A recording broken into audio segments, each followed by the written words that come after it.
Base's new Star Factory building. I've been waiting a while to say that. Super excited. We are just a little over 39 minutes away and counting down to a liftoff at 5:45 p.m. Central Time today. Yeah, and if you were wondering, yes, that is the pad just behind us.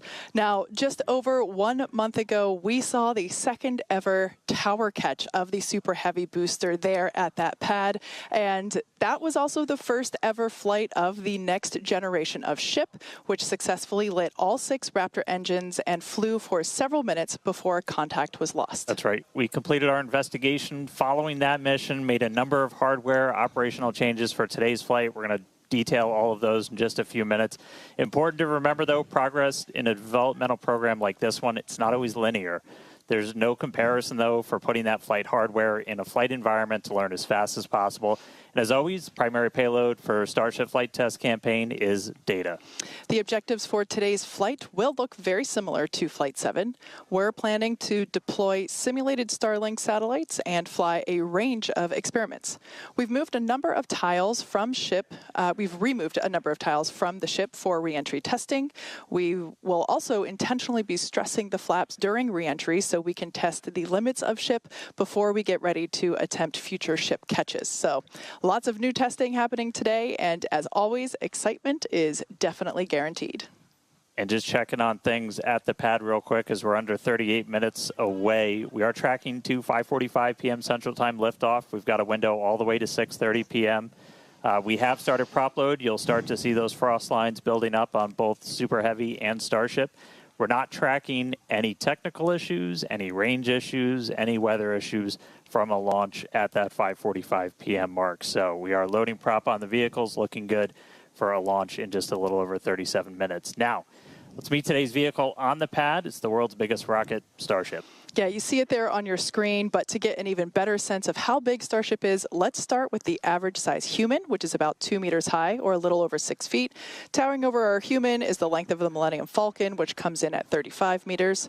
Our Falcon 9 rocket, which is has the payload fairing attached, is double the height of the Millennium Falcon at 70 meters.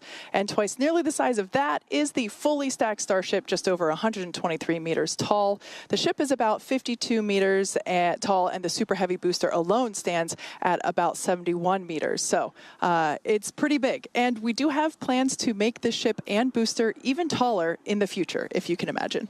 And Starship itself features 2 major parts. We've got ship, that's the fully reusable upper stage powered by 6 Raptor engines.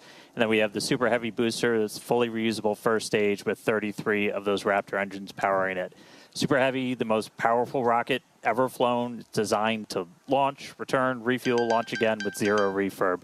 And to make all of that happen, we also have Stage 0. That's everything else you see around it that enables Starship to fly. The tower, the orbital launch mount, quick disconnects, prop farm, everything. Stage 0 is also just as critical to achieving that rapid reuse as Starship itself. Back on the rocket, the ship features 6 Raptors, 3 of them for sea-level engines and 3 for vacuum engines.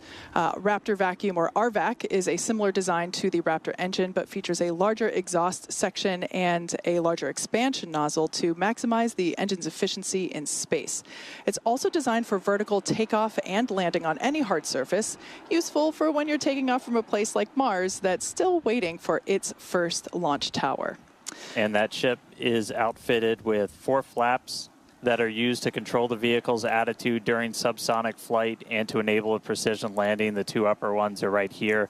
And then to achieve full reusability, the ship has to survive entry not just once, but multiple times, every single time we send it up and bring it back. It does that with its heat shield, which we iterate on every single flight as we're just building towards a heat shield that requires no refurbishment. The one today, it's still composed of those thousands of hexagonal ceramic tiles, and they're designed to insulate the vehicle during that atmospheric reentry where some of those temperatures spike up as high as about 2,600 degrees Fahrenheit. That's one of the real big things we're still working on. Rapidly reusable heat shield has never existed in history, so just continuously improving on it right now is just a key focus for all of these flight tests. And then there in between the first and second stages is our hot stage. We saw that in action first starting on Flight 2. The hot staging maneuver is when the upper stage engines are ignited before the booster engines are completely cut off. With hot staging, the rocket never stops accelerating during separation. So it's actually more efficient than traditional stage separation, even though it sounds kind of crazy. You actually see it there on your screen now. That is one of the upgrades that we made on Flight 2, thanks to lessons that we learned on Flight 1. Several of the improvements and upgrades made for today's flight will unlock our ability to fly longer missions, something that we'll want to start doing, as we start doing orbital flights around Earth, and of course, eventually to Mars. And ship definitely had a lot of lessons learned on Flight 7, but Super Heavy Booster put on one hell of a show for our second ever return to launch site and catch. Marked our first reflight of hardware, shout out Engine 314, and it brought us a lot closer to full reuse. For more on that, get ready, Internet. We're going to be joined now by our buddy Chris out in Hawthorne. How's it going, Chris? And thank you, Dan, and I couldn't agree more. Raptor 134 definitely started us down that path toward rapid reusability for the Raptor engines, and who knows, maybe we'll see it again. Stay tuned. Welcome, everyone, to Hawthorne, California. As you can hear, excitement is building as we count down to Starship's 8th flight test. Behind me, you can see one of our mission control rooms where engineers here in Hawthorne are assisting our flight control teams in Starbase, keeping an eye on various systems like Starship's avionics and, of course, those powerful Raptor engines that have quite a workout ahead of them today. Now, the Raptor engines you'll see and definitely hear today were manufactured right here in Hawthorne, California. And the engines on today's flight are all Raptor 2 engines, which is the same design we've been using for Starship's flight tests to date. And that includes all of the engines that have powered the 2 Super Heavy boosters back to Starbase for catch and recovery by Mechazilla. But here at SpaceX, we like to continuously improve our designs by eliminating the parts we don't need. We call this applying the algorithm, and that helps us simplify designs and drives us toward rapid, reliable reuse. And that's just what we're doing with our Raptor engines, like you can see here on your screen. I love this family photo of the Raptors because it really shows you the unprecedented step forward in rocket design that Raptor 3 is. And you can really tell that we applied the algorithm here, questioning the requirements for the engine, finding the parts we didn't need, and then optimizing for manufacturability and reuse.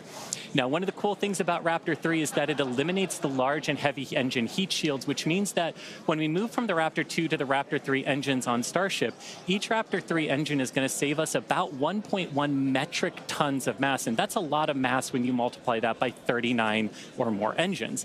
So Raptor 3 will help us increase Starship's efficiency, and as well as the amount of mass that Starship is able to deliver to space. And I got to say, personally, it's really exciting to be looking at the engine that will make life multiplanetary, beginning with Mars. But before we get to Mars, we still have a lot of important and critical development work to do, and it's flight tests like today's that help us do just that. So as we get ready for Flight 8, let's take a look back at last month's Flight 7.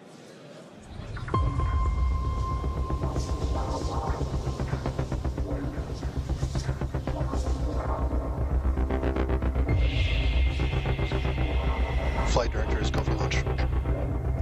T-minus 5, 4, 3, 2, 1.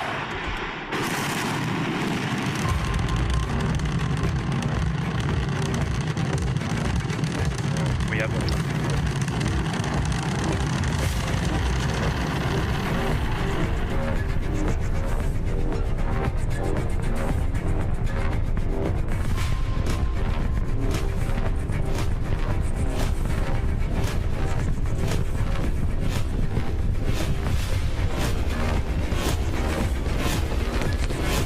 Vehicles pushing down approach.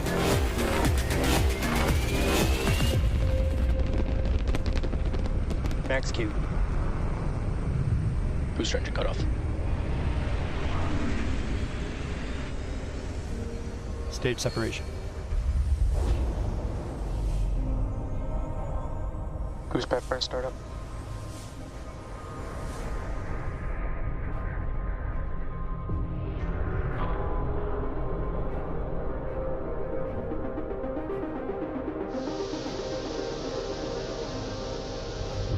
The the launch team is go for tower catch.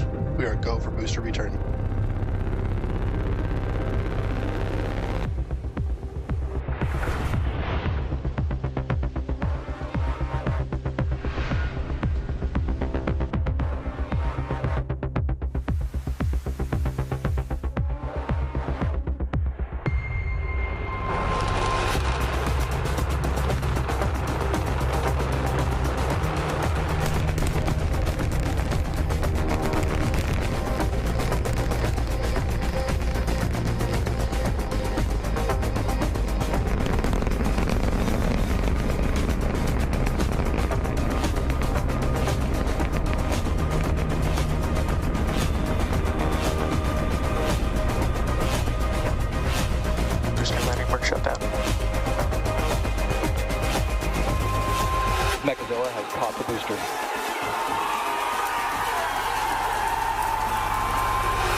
Looks like we have lost a ship.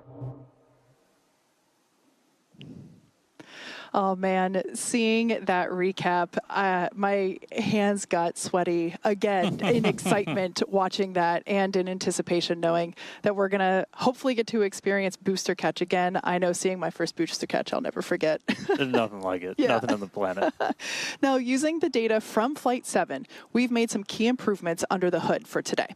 Flight 7 taught us a couple of important things that changed some of our pre-flight testing to help us investigate more. First, we saw a harmonic response several times stronger in flight than we saw in testing.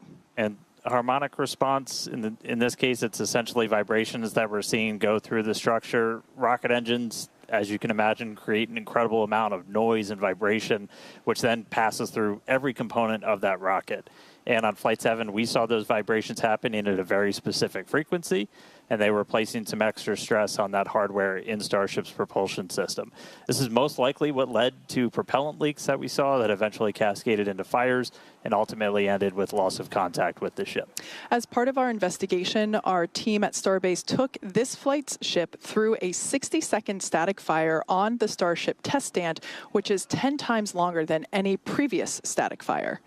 During this test, we cycled through multiple throttle levels. In fact, you can see that on your screen now. We cycled through multiple throttle levels on the engines to recreate different conditions seen within the propulsion system during flight. And we tested some hardware changes on fuel feed lines to the Raptor vacuum engines. This gave us just the extra data that we needed to eventually implement new hardware that's installed in those fuel feed lines for the RVAC, the Raptor vacuum engines. Also tweaked a couple of other things like the temperature of the propellant as we're feeding it to the engines. Also the throttle level that we set for those engines during ascent. Having the ability to do a 60-second static fire, just one of the ways we're trying to expand our test capabilities here at Starbase. You want to test like you fly as much as possible. And that just helps us to iterate even faster. Yeah, exactly.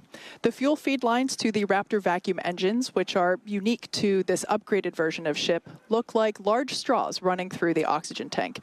Today's vehicle has one of the hardware configurations we tested in that extended static fire because it showed it was able to minimize the harmonic response and lower its amplitude or strength. We also took another look at where those fires broke out, specifically in what we call the attic. That's an unpressurized space between just the bottom of the ship's liquid oxygen tank and the top of those engine heat shields.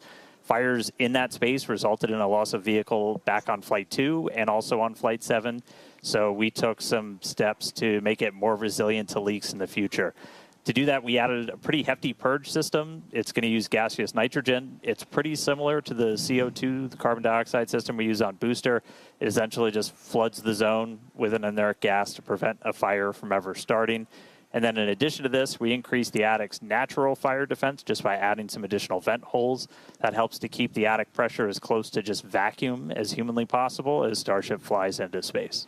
And for the next generation of ship, we're running the algorithm. We're going to try and do the next best possible thing and delete some of the unnecessary space.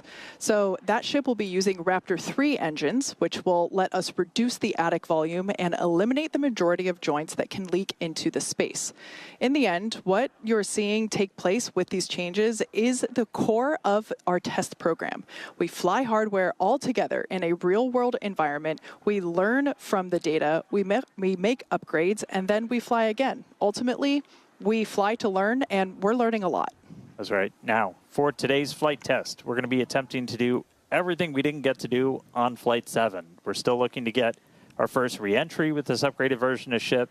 Also intentionally trying to stress it to gather real-world data on just where the vehicle's boundaries are. So don't be surprised if it's not a smooth flight down to a landing for ship today. As always, it's going to start with liftoff, the 33 Raptor engines on super heavy igniting, lifting both it and Starship into its ascent, and it's going to power us all the way until hot staging.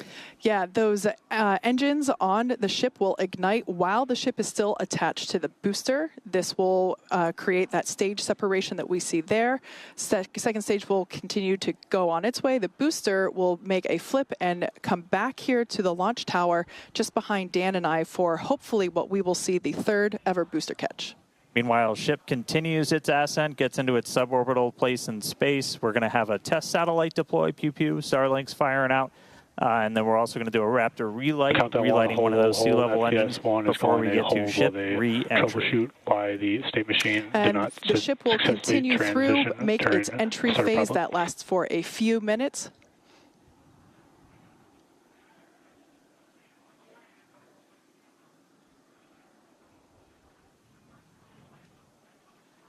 And if some comms did just go out, we heard that an operator hold got in, so they are troubleshooting one issue. As we continue to move through prop load, we'll get some more details on what caused the hold, and if we start to reset to a new T0. We are still loading prop on the vehicle, so essentially putting that hold in means that if we get through everything and we hit that T-minus 40-second mark, we'll hold there and wait to clear the issue if we haven't cleared it at some point in the next 20 minutes.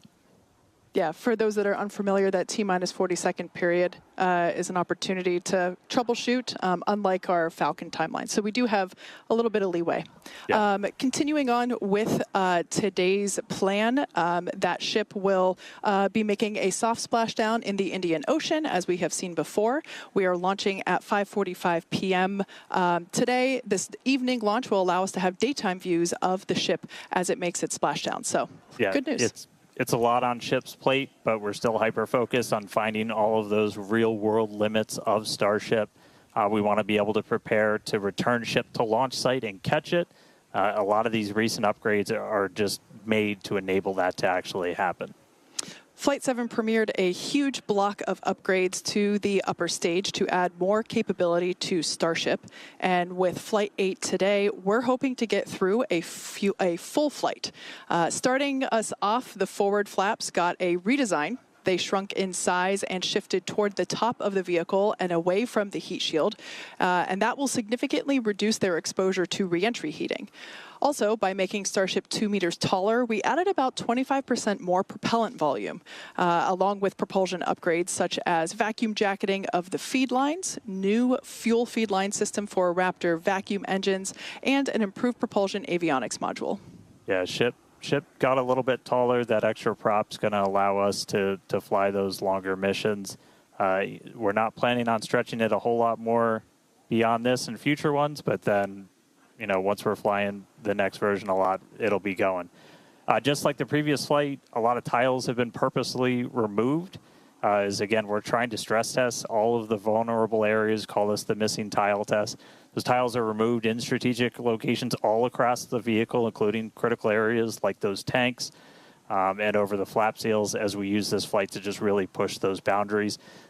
In addition to that, we have some metallic tiles, again, that are being tested, including one on the right of this animation that has some active cooling built in. The vehicle's avionics also underwent a complete redesign with things like 4 upgraded Starlink terminals, combining Starlink, global navigation, and RF communications. You can see that location there on your screen.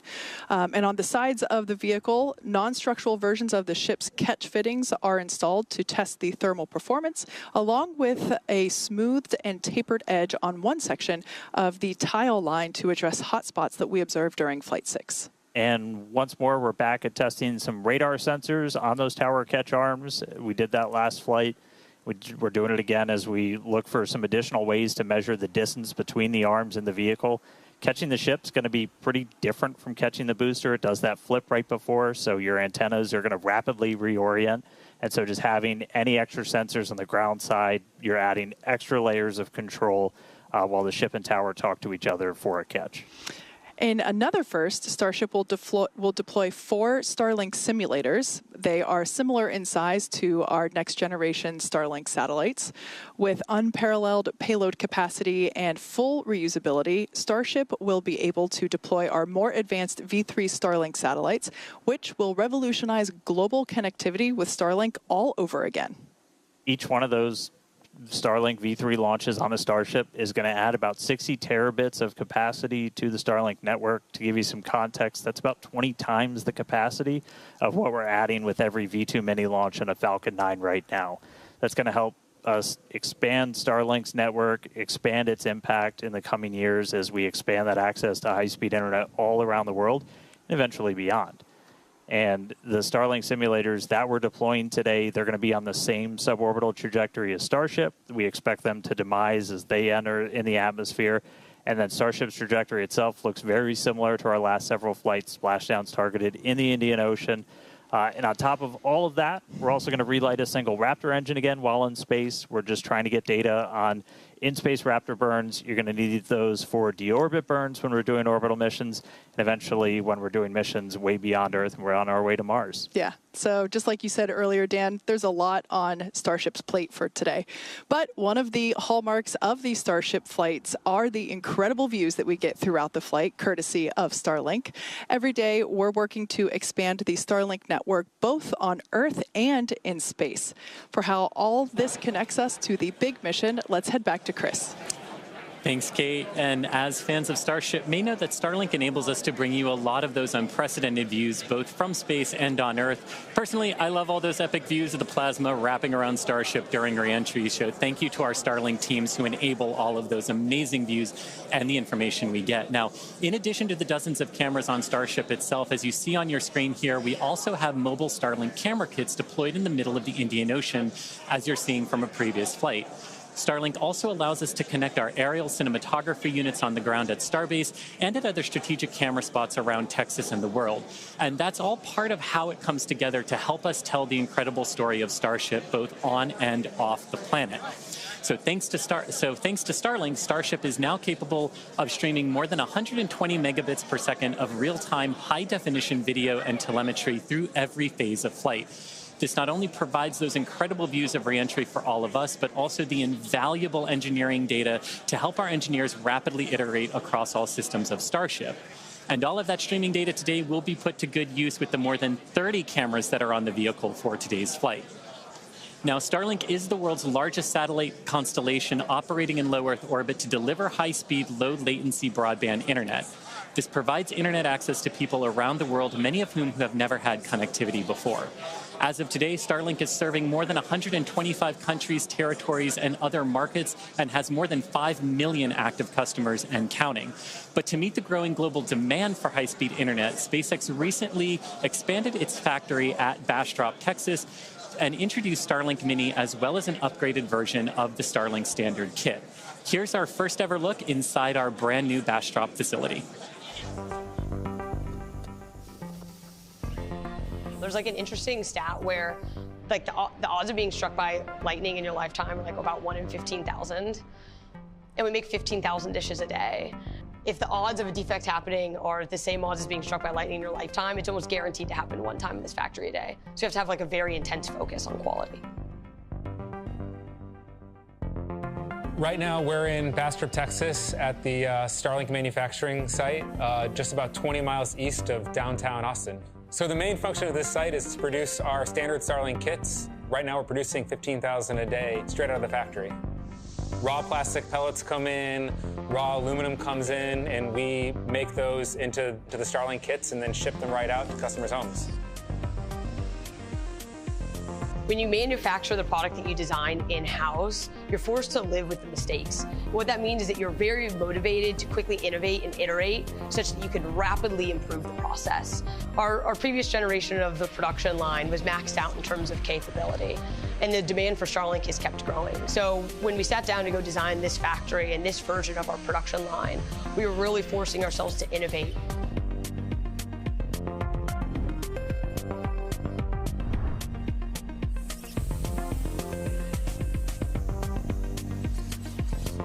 The future of this factory is growth. We're in the middle right now of constructing an expansion to our current factory. We're going to add over 1 million square feet of manufacturing space over the course of this year and allow us to continue to insource more of our manufacturing processes so we can continue to go from raw material to completed kit within the walls of this factory. I can't understate the hard work of all the employees at this factory who've made this a reality. Less than 2 years ago, this was an empty building with no employees. And over the last 20 months, we've built a factory from scratch. We've gone from producing 0 kits to over 70,000 a week. And we've gone from 0 employees to over 1,000.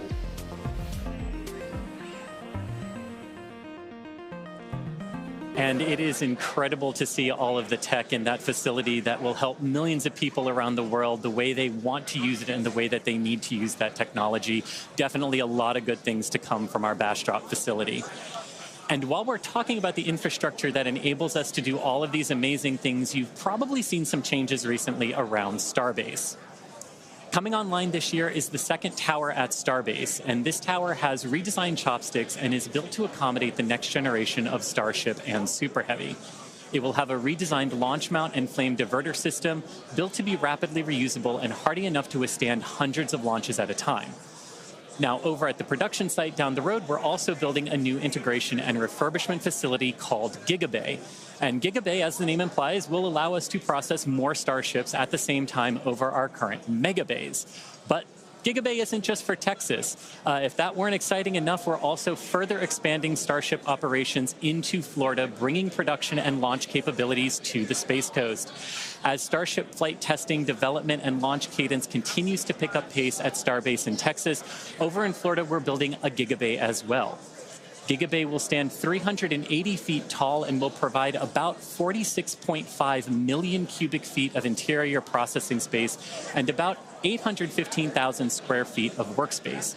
Now, as environmental impact statements continue for potential Starship launches and flights from both Launch Complex 39A at Kennedy Space Center and Launch Complex 37 at Cape Canaveral Space Force Station, we plan to complete the Starship launch pad at Pad 39A this year.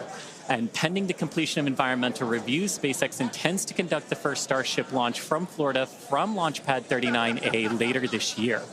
Now, we're also interested in enabling Starship launches from Slick 37. And as part of this process, SpaceX has been given a limited right of entry for Pad 37 to conduct further due diligence at the site in order to move forward with the environmental impact study that's being led by the Department of the Air Force. Ultimately, we will have production, refurbishment, and launch facilities in both Florida and Texas, driving the needed flight rate for Starship to help make humanity a multiplanetary civilization. And Kate, I could talk about this stuff for literally hours on end, but we've got a Starship to launch today. So how are things looking 11 minutes before launch here? Yeah, it's pretty cool that we're getting close to go time. Quick update on range and weather. For the range, the area around the pad has been well cleared. This includes the land, air, and sea space. So all is clear on the range front. That also applies to over in the Indian Ocean. The sea and airspace has been cleared as well for ships re-entry. Once again, we are making a soft splashdown in the Indian Ocean. So just the buoy cams are out there, and we'll get some great videos once again. Weather, we have a 35% chance of violating the weather the weather constraints for launch today. So it's not perfect, but it's not bad. Visibility also not so awesome. We can see the tower here. We're 2 miles away from the launch pad, but visibility around the greater area might be a little challenging. Yeah. In terms of the vehicle itself, so right now you can see we're almost done loading prop on ship, almost done on booster. If you tuned in and heard earlier, we did hear talk about a flight controller hold going in. So just a reminder, all that means is we wouldn't be able to pass that T-minus 40-second mark. They're literally talking about it right now on the loops that they think they've got the problem figured out. It was an issue on the booster where we think we will be clear by about the T-minus 2-minute mark, and we will be able to move right through that T-minus 40, hopefully. So prop load continuing. We're not holding or anything yet. And we're expecting that issue to clear before we get to that T-minus 40 mark. This morning, though, we did all of the usual checkouts, aligned the navigation systems, did all of our booster and ship tank purges, got them ready for prop load, chilled down the pad, which you can see all the cryo right now. Chilling. Things are pretty chilly out there. Prop load's been going. We just did a flap check out. We also do a wiggle check out on the chopstick arms as well. We are going to continue loading prop for about another 6 minutes. We're going to close ship at about 3 minutes, 20 seconds before launch. Booster just about 30 seconds later. So we've had at least one issue that we're still working in the background, expecting that to clear before we hit that kind of that hold gate at T-minus 40 seconds, and looking good. Yeah. So bottom line, things are looking good for liftoff here in just under 9 minutes. We're now at, looks like 8 minutes and 49 seconds. So everything's looking green so far. Yeah. Before we get any closer to liftoff, I need to shamelessly plug Starbase. I'm one of just a couple thousand people who work here. Soon to be the newest city in Texas at Starbase, and we're the largest employer in the area. We're always hiring, so visit spacex.com/careers, see all the openings. It's where the future's being built, and it's a future we can all be pretty excited about. So yeah, come work here. Anyway, back to our regularly scheduled program. Let's launch a rocket. All right, so we're coming up to 8 minutes until liftoff. As we mentioned before, flight controllers are already on console. They're located in our Ad Astra Launch Control Center, about 6 miles away from the pad. But they will soon be moving here with us to Star Factory. So a lot of excitement around that, certainly growing. Yeah, and again, general status check. We're continuing to progress. We're under 8 minutes away. We're tracking an issue with booster. We're expecting that to clear. Still looking good for launch. Speaking of booster, let's talk about catching one. Absolutely. The tower's 2 giant robotic arms that lift and stack Starship on a Super Heavy for final integration ahead of flight. We also use those to catch. It means we don't have any landing legs in the booster. Makes the booster lighter. Means we can throw more payload into space. Exactly. Following liftoff and after the 2 stages separate in flight, Super Heavy will return to the launch site, the same exact launch site that it lifted off from, reignite its engines to slow the vehicle down. Here we see playback from a previous booster catch. I believe that was our first booster catch. The vehicle will slow down, tower arms will come out and catch the booster.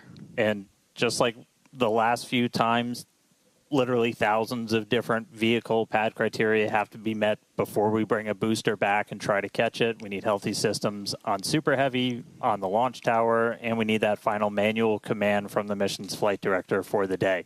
If that command isn't sent before we finish the boost back burn, or if any of those automated health checks kick us out, the booster defaults to a trajectory, takes it to a landing burn and a soft splashdown in the Gulf.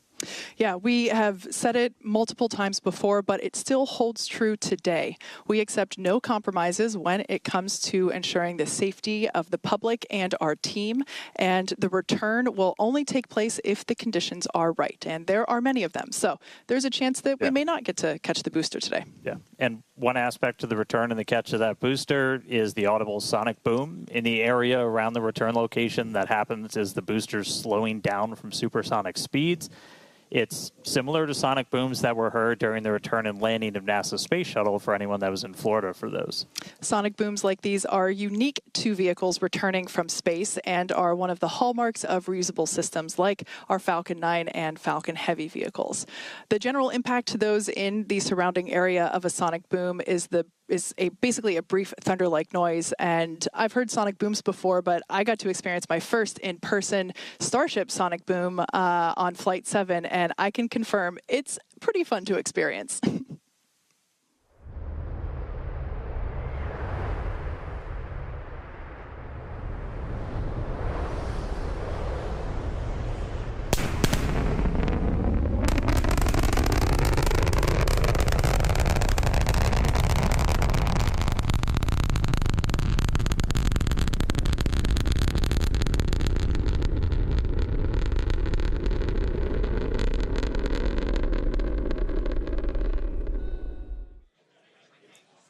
And as someone who has heard sonic booms many times in Florida, they are definitely a hallmark, and what a way to announce a returning space vehicle's return for reuse. Now, here in California, as you can imagine, the excitement is growing here. The crowd is growing. Kate mentioned our flight controllers in Ad Astra in Texas. Here in Hawthorne, we also have controllers on console in Mission Control, helping those teams in Texas monitor Starship's various systems, including the avionics and those 39 Raptor engines that were built right here in Hawthorne. Now, with 4 minutes, 30 seconds to go, Dan and Kate, how are we looking for a launch today? So we are still looking good. We're just about fully topped out on propellant on both vehicles. The closeout's going to be coming up in about a minute on ship, and then about 30 seconds later on the booster. We are still hearing chatter in the background about the booster issue that we're tracking. We may still be able to pass the hold, but if we need to hold at T-minus 40 seconds, we have several minutes that we can hang out there and work to just kind of troubleshoot those final issues before we get the go. Once we're fully loaded on prop, which is coming up soon, we've got just shy of 11 million pounds of liquid oxygen, liquid methane on both of those stages. And then once we're done, we're going to see that we're going to hear the ground lines do what's called pushback. So all of that propellant gets pushed out of those lines back to the tanks, clearing the pad for launch. Now, in the next few minutes, the guidance system will perform a final alignment. The automated flight safety system will be armed, and thrust vector control, or TVC, checkouts will be performed. As we said, if we do need to hold, it would come at that T-minus 40-second mark. That is the point in the countdown where we can pause to wait for final checkouts or pressurization, or if we need to continue to work through that issue. So once we pass through that T-minus 40-second mark, a number of things are going to happen quite quickly. The ground spin and ignition systems come up to flight pressure. The ship's going to go on to internal power. And after that, the quick disconnect, or QD, arm lockout is removed in preparation for retraction shortly after T0. And once we do pass that T-minus 40 seconds, we still have the ability to recycle the count under certain conditions back to that T-minus 40 seconds and hold there to assess what happened and if we can proceed again to T0. But that's only in certain situations. All right, so we're just about 2.5 minutes away. We do have a couple of things, like if we hit T-minus 10 seconds and you see water start flowing out of the deflector, that is a reason for us to scrub for the day, is that's once it's turned on, it doesn't turn off. And then we'll have to refill the tanks on both the water farm and the prop farm. Our team's gotten really, really good at refilling stuff really quick, so we can reposition for about a 24-hour recycle if we need to. Yeah. But speaking of we're things, coming up. We're coming up just under 2 minutes away. Now hearing we might hold at that T-minus 40-second mark while they still talk through a couple of troubleshooting steps. But again, if we hold there, we can hold there for several minutes, even with all prop fully loaded on the vehicle, before we can release the hold and decide to move forward.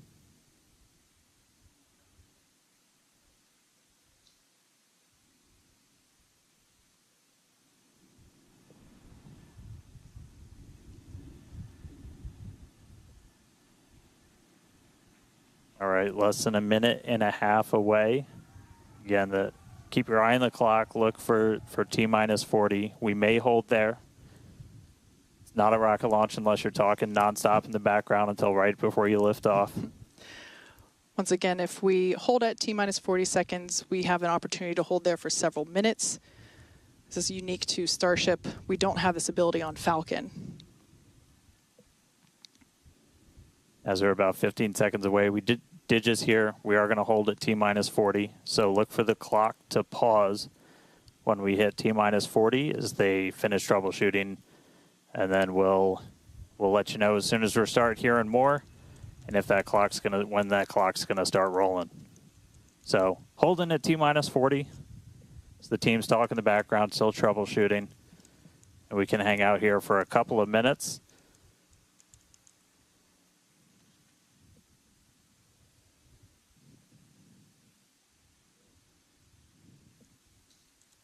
All right, and it sounds like we cleared the issue on the booster. We're now holding for a late breaking issue with ship. So they're talking through that right now. Dan, you mentioned things that we've gotten really good at. It's incredible to think that we just stacked this vehicle earlier this morning, and we're already, through prop load. Prop load's pretty much complete and ready to go. It's a very slimmed down timeline. Yeah, this by far will be our fastest. We stacked the thing for the first time ever with these vehicles less than 24 hours ago. We really want to get to a point where we can, fly rapidly, fly as quickly as possible. And so this is definitely a case to try and push that forward. No wet dress or anything like that with these vehicles. Absolutely. And should this booster come back for a successful landing, you were talking about the rapid part of rapid reusability. This booster may fly on a future Starship flight if we're able to catch it and bring it back online. So for those of you that have just recently joined us, we have paused at T-minus 40 seconds just to assess and work through a problem that popped up in the countdown, and we are holding here as the teams troubleshoot it. We believe that we have put in a solution and we will be able to proceed, but we have some chatter on some nets indicating that we're just holding here for a few more seconds. This is a great opportunity for the teams. This is unique on Starship. We don't have this ability on Falcon to hold here, partially because there's just so much propellant that it takes longer as a whole for it to cool down with that amount of volume that we have compared to the Falcon vehicle. But this T-minus 40-second hold is pretty cool because basically everything that would have been a scrub is actually just an opportunity to hold here and work through it. Or I should say many things, not everything. Like I said, we're working through an issue now, but we can also pause here for final checkouts or completion of pressurization to get up to flight levels, that kind of thing. So it's a nice feature to allow the team to wait for final checkouts or assess final prop levels or engine health and that kind of stuff.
All right, and if you're just tuning in, we are still holding at this T-minus 40-second gate. We cleared an issue on the booster that we were working up until the hold, still working one on ship, and team still continuing to discuss in the background.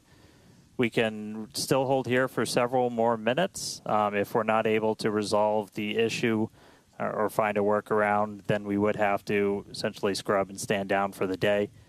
If that does happen, we can go as early as tomorrow, but that clearly depends on what work we might need to do to fix any issues. So just obviously stay tuned. But right now, we're a little over 5 minutes into this hold today. We've got a couple more minutes that we can hold at T-minus 40 before we have to kick out. Essentially, looking at a lot of those propellant temperatures on both vehicles, you want those to stay in pretty specific ranges for engine startup and things like that. That's what generally drives how long we can hold at T-minus 40. So still hanging out. As soon as we hear an update on the ship, we will let you know.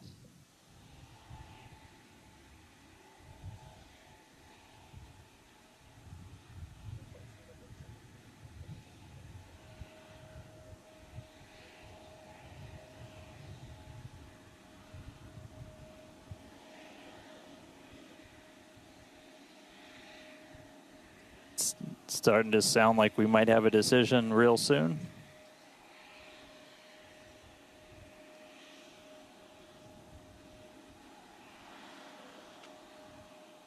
All right, you see the clock rolling. It is time to go for launch.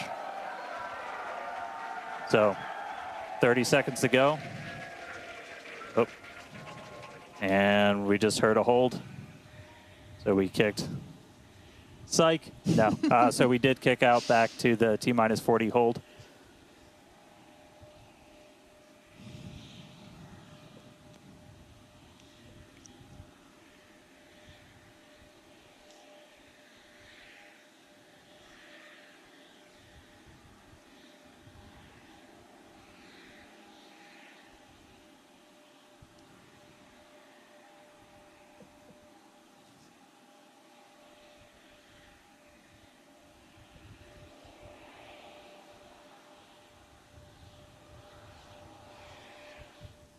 All right, so as we started counting back down, we did trip a few more holds automatically from the booster itself.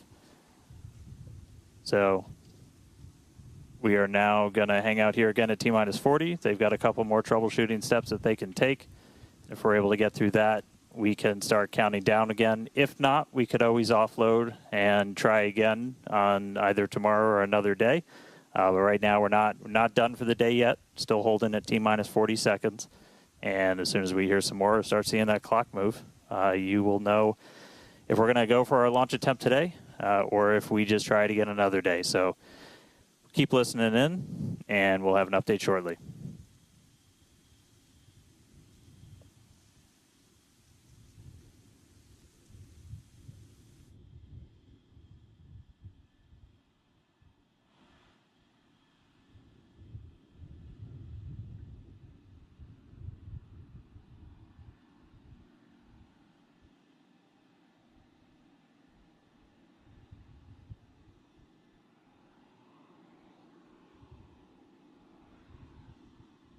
Go.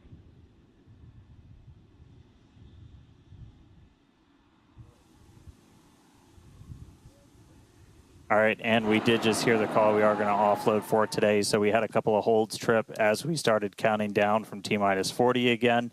And it's not something we can change with small config tweaks. So we are going to offload our prop and then try again another day. So we're able to fully tank the vehicle. We're unable to lift off today, but just because we don't go today doesn't mean we're not going to go tomorrow or one of the days coming up. So we are going to start offloading all of that propellant on the booster and the ship.